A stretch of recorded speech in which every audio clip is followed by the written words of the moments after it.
आखिरी रंग मीरा एक अंधी छोकरी थी, पर उसके मन में रंगों की दुनिया भरी थी। वह रोज मंदिर के बाजू में बैठकर अपनी नन्ही कैनवस पर उंगली से रंग भरने का अभ्यास करती। लोग हंसते थे, मीरा तू तो देख नहीं सकती रंग कैसे भरती है।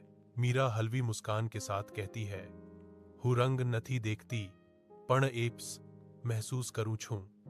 एक दिवस शहर ना एक चित्रकार आरुष તેને જોતો તે મીરાની ભાવનાઓથી પ્રભાવિત થયો અને તેને મદદ કરવા નાકી કર્યું. આરુષ રોજ આવતો અને મીરાને રંગોની માહિતી આપતો. આ લાલ છે જે પ્રેમ અને હિંમતનું પ્રતીક છે, આ નીલું છે જે શાંતિ આપે છે. ધીરે ધીરે મીરાએ કેનવસ પર સુંદર કલ્પનાનું ચિત્રણ કરવું શીખી ગઈ.